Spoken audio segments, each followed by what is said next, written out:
নমস্কাৰ চাবলৈ আৰম্ভ কৰিছে আসাম বিনহাজ ইউটিউব চেনেল আৰু এই মুহূৰ্তত দিব লৈছোঁ ৰাতিপুৱাৰ কেইবাটাও গুৰুত্বপূৰ্ণ খবৰ আৰু এনে ধৰণৰ খবৰ নিতৌ চাই থাকিবলৈ চেনেলটো ছাবস্ক্ৰাইব কৰি ভিডিঅ'টোত এটা লাইক কৰি দিব লৈছোঁ ৰাতিপুৱাৰ প্ৰথমটো খবৰ স্বাধীনতা দিৱসত ভয়ংকৰ কুটাঘাত ব্লু প্ৰিণ্ট স্বাধীনতা দিৱসৰ প্ৰাকক্ষণত ধুবুৰী ভাৰত বাংলাদেশ সীমান্তত সক্ৰিয় হৈ পৰিছে ৰাষ্ট্ৰবিৰোধী শক্তি গ্ৰেপ্তাৰ কৰা হৈছে ভাৰত বাংলাদেশ সীমান্তৰ ইমান হুছেইনক গোলকগঞ্জ নাইৰচৰা গাঁৱত ঘৰ আছে ইমান হুছেইনৰ উদ্ধাৰ কৰা হৈছে বাংলাদেশৰ পতাকা চিম আৰু 26খনকৈ চিঠি ইতিমধ্যে ধুবুৰী গোলকগঞ্জ হৈ আহিছে STFৰ দল ঘটনা তদন্ত কৰিব STFে ধুবুৰী বহু লোকৰ নামত বাংলাদেশৰ পৰা পঠিয়াইছিল চিঠি ইতিমধ্যে আৰক্ষীৰ হাতত আহি পৰিছে দীঘলীয়া তালিকা ঘটনা সন্দৰ্ভত তদন্ত অব্যাহত ৰাখিছে গোলকগঞ্জ আৰক্ষীয়ে দিব লৈছোঁ আন এটা খবৰ নিপকুৱে পানী এৰাৰ পাছতেই লখিমপুৰত মহাপ্ৰলয়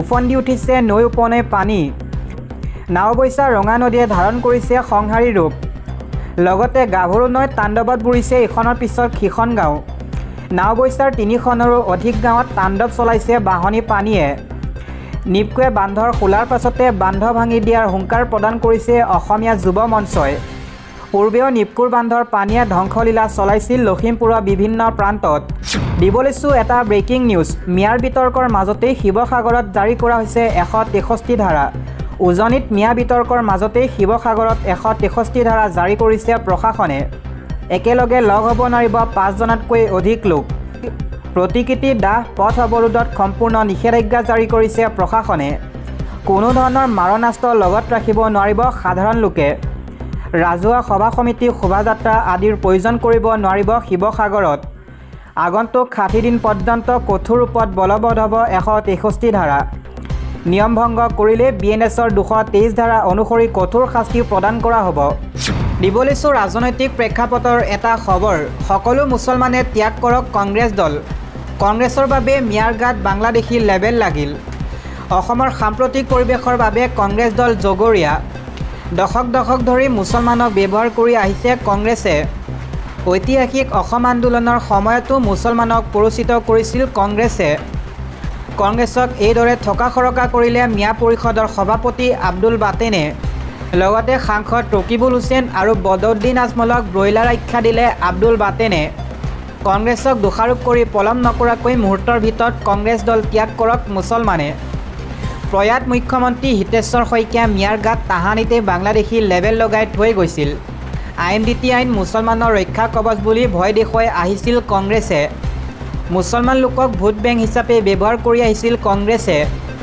বেলেগৰ পিছে ঘূৰি ফুৰাতকৈ নিজৰ ভৰিত থিয় দিব লাগিব মুছলমান লোকে প্ৰয়োজনত নতুন ৰাজনৈতিক দল গঠন কৰক মুছলমানে ৰকিবুল হুছেইন আৰু বদউদ্দিন আজমলে জাতিটোৰ লগত বাৰম্বাৰ বিশ্বাসঘাতকতা আৰু প্ৰতাৰণা কৰি আহিছে কংগ্ৰেছক বৰ্জন কৰক সকলোৱে দিব লৈছোঁ অন্য এটা ৰাজনৈতিক প্ৰেক্ষাপটৰ খবৰ জনজাতীয় এলেকাত বৰ্জন কৰা হ'ল ৰাজ্যিক বিজেপিৰ সভাপতি দিলীপ শইকীয়াক জনজাতীয় লোকৰ স্বাৰ্থ বিৰোধী মন্তব্য কৰি বিপদত পৰিছে ৰাজ্যিক বিজেপিৰ সভাপতিগৰাকী ট্ৰাইবেল অধ্যুষিত এলেকাত দিলীপ শইকীয়াক বৰ্জনৰ আহ্বান দিলীপ শইকীয়াৰ বিৰুদ্ধে জনজাতীয় লোকৰ স্বাৰ্থ বিৰোধী মন্তব্য কৰাৰ অভিযোগ উত্থাপন হৈছে অবড়ো লোকসকলে স্বায়ত্তশাসিত অঞ্চলত মাটি ক্ৰয় কৰিব পাৰিব বুলি কৰিছিল মন্তব্য ৰাজ্যিক বিজেপিৰ সভাপতি অৰ্থাৎ দিলীপ শইকীয়াৰ সেই মন্তব্যৰ পিছতে ক্ষুব্ধ হৈছে সৌদ অসম ট্ৰাইবেল সংঘ দিলীপ শইকীয়াৰ এই মন্তব্যই জনজাতিৰ বিৰোধী দুৰ্ভাগ্যজনক দিলীপ শইকীয়াৰ এই মন্তব্য উঠাই নোলোৱা পৰ্যন্ত বাহাল থাকিব বৰ্জনৰ সিদ্ধান্ত জনজাতীয় লোকৰ স্বাৰ্থ বিৰোধী মন্তব্য কৰি বিপদত ৰাজ্যিক বিজেপিৰ সভাপতিগৰাকী ট্ৰাইবেল অধ্যুষিত এলেকাত দিলীপ শইকীয়াক বৰ্জনৰ আহ্বান জনাইছে সৌদ অসম ট্ৰাইবেল সংঘই দিব লৈছোঁ আন এটা ৰাজনৈতিক প্ৰেক্ষাপটৰ খবৰ নিৰ্বাচন আয়োগৰ বিৰুদ্ধে পুনৰ সৰব হৈ পৰিছে ৰাহুল গান্ধী দেশবাসীক প্ৰবঞ্চনা কৰিছে নিৰ্বাচন আয়োগে এখন দুখন নহয় বহু আসনত সংঘটিত কৰিছিল ভোট চুৰি নিৰ্বাচন আয়োগৰ বিৰুদ্ধে এই যুঁজখন ৰাজনৈতিক নহয় নিৰ্বাচন আয়োগৰ বিৰুদ্ধে এই যুঁজ হৈছে সংবিধান গণতন্ত্ৰ ৰক্ষাৰ যুঁজ ভোট চুৰি সন্দৰ্ভত আমাৰ হাতত আছে উপযুক্ত প্ৰমাণ এই মন্তব্য কংগ্ৰেছৰ যুৱৰাজ ৰাহুল গান্ধীৰ নিৰ্বাচন আয়োগে সঠিকভাৱে পালন কৰিব পৰা নাই দায়িত্ব সংবিধান ৰক্ষাৰ বাবে অব্যাহত থাকিব আমাৰ যুঁজ সোমবাৰে নিৰ্বাচন আয়োগৰ বিৰুদ্ধে ইণ্ডিয়া মিত্ৰজোঁটৰ সাংসদে সাব্যস্ত কৰিছিল প্ৰতিবাদ সেই প্ৰতিবাদৰ মাজতে ৰাহুল গান্ধীসহ আটক হৈছিল কেইবাজনো সাংসদ। ৰাহুল গান্ধীয়ে আনিছিল বিজেপিয়ে ভোট চুৰি কৰি নিৰ্বাচনত জয়ী হোৱাৰ বিস্ফোৰক অভিযোগ। দিব লৈছোঁ আন এটা গুৰুত্বপূৰ্ণ খবৰ। অসমক বিদেশী ডাষ্টবিন বনাব বিচাৰিছে মুখ্যমন্ত্ৰীয়ে। সংখ্যালঘু জীয়াই থকাৰ অধিকাৰ কাঢ়ি নিছে মুখ্যমন্ত্ৰী হিমন্ত বিশ্ব শৰ্মাই। মুছলমান শিক্ষাৰ্থীক শিক্ষাৰ অধিকাৰ পৰা বঞ্চিত কৰিছে হিমন্ত বিশ্ব শৰ্মাই। হাড়ে হিমজে অসমীয়াসকলক বাংলাদেশী নামত উচ্ছেদ চলাইছে। 100 বছৰ ধৰি অসমত বসবাস কৰা মুছলমানক উচ্ছেদৰ নামত অত্যাচাৰ চলাইছে। অসমখনক বিদেশী ডাষ্টবিন বনাব বিচাৰিছে মুখ্যমন্ত্ৰীয়ে। বাংলাদেশ পাকিস্তানৰ পৰা অহা অমুছলমানক ৰঙা দলিচা পাৰি দিছে বিজেপিয়ে। অবৈধ বিদেশীৰ জৰিয়তে অসমৰ কৃষ্টি সংস্কৃতি সলনি কৰিব খুজিছে বিজেপি আৰু RSSে। বিজেপি অগপ চৰকাৰৰ বিৰুদ্ধে ৰাজপথলৈ ওলাই আহিব লাগে একাংশ জাতীয় দল সংগঠন। 1971 পিছত অহা হিন্দু মুছলমান কাকোৱে গ্ৰহণ কৰা নহ'ব। সংবাদমেলযোগে এনেদৰে সৰব হোৱা দেখিবলৈ পোৱা গৈছে AIUDFৰ বিধায়ক হাফিজ ৰফিকুল ইছলামক। আন এটা খবৰ, স্বাধীনতা দিৱসৰ পূৰ্বে সষ্টম হৈ পৰিছে অসম আৰক্ষী। তিনিচুকীয়াত গ্ৰেপ্তাৰ কৰা হ'ল আলফা স্বাধীনৰ লিংকমেন। তিনিচুকীয়া জিলা নিৰাপত্তা বাহিনীয়ে স্বাধীনতা দিৱস উদযাপনৰ পূৰ্বে অভিযান চলাই নিষিদ্ধ ঘোষিত আলফা স্বাধীনৰ 2জন লিংকমেনক গ্ৰেপ্তাৰ কৰিছে। মঙলবাৰে পুৱা ডিগবৈত গ্ৰেপ্তাৰ কৰা হয় লিংকমেনগৰাকীক। 79 সংখ্যক স্বাধীনতা দিৱস উদযাপনৰ স্থান টিংৰাই সমীপত অৱস্থিত ৰেডিং গাঁৱৰ পৰা আলফা স্বাধীনৰ সৈতে যোগাযোগ কৰা অভিযোগত আৰক্ষীয়ে তেওঁক গ্ৰেপ্তাৰ কৰে। আলফা স্বাধীনৰ প্ৰাক্তন সদস্য হিচাপে চিনাক্ত কৰা ব্যক্তিজনে এই সংগঠনটোৰ সৈতে পূৰ্বৰ সম্পৰ্ক থকাৰ কথা স্বীকাৰ কৰে। তেওঁৰ ঘৰ শিৱসাগৰ জিলাৰ। লোকজনৰ পৰিচয় কাৰিকৰী তথ্য গোপনীয় কৰি ৰাখিছে কৰ্তৃপক্ষই। এই প্ৰতিবেদন দাখিল কৰাৰ সময়ত আটক কৰা লিংকমেনজনৰ জেৰা চলি আছিল।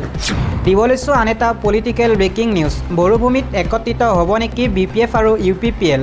হাগ্ৰামা মহিলাৰে কৰিলে কেইবাটাও গুৰুত্বপূৰ্ণ মন্তব্য। BPF UPPL একত্ৰিত হ'বলৈ এপছুৱে জনোৱা আহ্বানক BPF দলে গুৰুত্ব সহকাৰে গ্ৰহণ কৰা বুলি উল্লেখ কৰে হাগ্ৰামা মহিলাৰীয়ে। যিমানে নিৰ্বাচনী প্ৰচাৰ আগবাঢ়ি গৈছে সিমানে BTRৰ ৰাজনৈতিক বঁটা গৰম হোৱাৰ পিনে আগবাঢ়িছে। UPPL, BPF আৰু BJPয়ে নিৰ্বাচনী প্ৰচাৰ তীব্ৰ কৰি তুলিছে। আনহাতে কংগ্ৰেছেও সুবিধা বুজি নিজৰ ভোট টনকিয়াল কৰাত ব্যস্ত হৈ পৰিছে। তাৰ মাজতে মঙলবাৰে বাক্সা জিলাৰ বৰমাত BPF দলৰ এক বৈঠক অনুষ্ঠিত হয়। নিৰ্বাচনত ৰাইজৰ আগত কি এজেণ্ডা লৈ যাব সেই কথা আলোচনা হয় বৈঠকত। বৈঠকৰ অন্তত সাংবাদিকৰে হোৱা সাক্ষাৎকাৰত BPF প্ৰধান হাগ্ৰামা মহিলাৰে কয় যে BPF দলৰ BJPৰ লগতহে প্ৰতিদ্বন্দ্বিতা কৰিব, UPPL দলে নহয়। আনহাতে সৌৰ অসম বড়ো ছাত্ৰ সন্থাই BTRত UPPL আৰু BPFৰ মাজত মিত্ৰতাৰ বাবে জনোৱা আহ্বান সন্দৰ্ভত তেওঁ কয় যে ইতিমধ্যে এপছুৰ লগত আলোচনা কৰাৰ কাৰণে সন্মতি প্ৰকাশ কৰিছে BPF দলে। তেওঁ লগতে কয় যে যিহেতু এপছু হ'ল জাতীয় সংগঠন আৰু BPF হ'ল ৰাজনৈতিক দল, সেয়ে আদৰ্শ নীতি বেলেগ বেলেগ হ'বই। ইয়াৰ উপৰি 20 আগষ্টৰ ভিতৰত BPFৰ দ্বিতীয়খন প্ৰাৰ্থীৰ তালিকা প্ৰকাশ পাব বুলিও কয় হাগ্ৰামা মহিলাৰীয়ে। হাগ্ৰামা মহিলাৰীয়ে লগতে কয়, এইবিলাক ৰাজনীতিহে। মইতো এইটো 6 মাহ বা 1 বছৰ আগৰ পৰাই কৈ আছোঁ, যদি মিলিব লাগে আহক, চৰকাৰ এৰি ফালে আহক। UPPLে NDA এৰি আহক, যদি আহিব পাৰে 20টা। তেওঁ লগতে কয়, আমি 4 তাৰিখে তালিকা ঘোষণা কৰিছোঁ। UPPLে চিঠি দিছে 5 তাৰিখে। এইটো কি নাটক? DSPৰ লগত আলোচনা হৈছিল, এতিয়াও চলি আছে। যিমান পাৰোঁ DSPৰ লগত আলোচনা কৰিম, আমি মিলাব চেষ্টা কৰি আছোঁ। ইফালে কংগ্ৰেছৰ নিৰ্বাচনত অংশগ্ৰহণ সন্দৰ্ভত সোধা প্ৰশ্নৰ উত্তৰত BPF প্ৰধানগৰাকীয়ে কয়, BTCত BPF, কংগ্ৰেছ, BJP, UPPL, ৰাইজৰ দল, আম আদমি পাৰ্টি সকলোৱে নিৰ্বাচন খেলিব। তাত কোনো ৰেষ্ট্ৰিকশ্যন নাই, সকলো দলে নিৰ্বাচন খেলিব পাৰে। কিন্তু BTCত মূল যুঁজখন BPFৰ BJPৰ লগত হ'ব আৰু BTCত চৰকাৰ গঠন কৰিব বুলি তেওঁ দাবী কৰে। লগতে BPFে চৰকাৰ গঠন কৰিলে চিফ কোন হ'ব সেইটো নাজানে বুলিও কৌশলী উত্তৰ দিয়ে হাগ্ৰামা মহিলাৰীয়ে। ইয়াৰ উপৰি নিৰ্বাচনত BPF দলে নিবনুৱা সমস্যা মাটিৰ পট্টা প্ৰদান কৰা প্ৰধান নিৰ্বাচনী ইছ্যু হ'ব বুলিও উল্লেখ কৰে।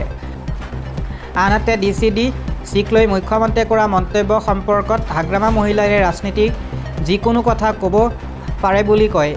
BPF, UPPLৰ একত্ৰীকৰণ সম্পৰ্কত আলোচনা চলি থকাৰ কথাও উল্লেখ কৰে হাগ্ৰামা মহিলাৰীয়ে।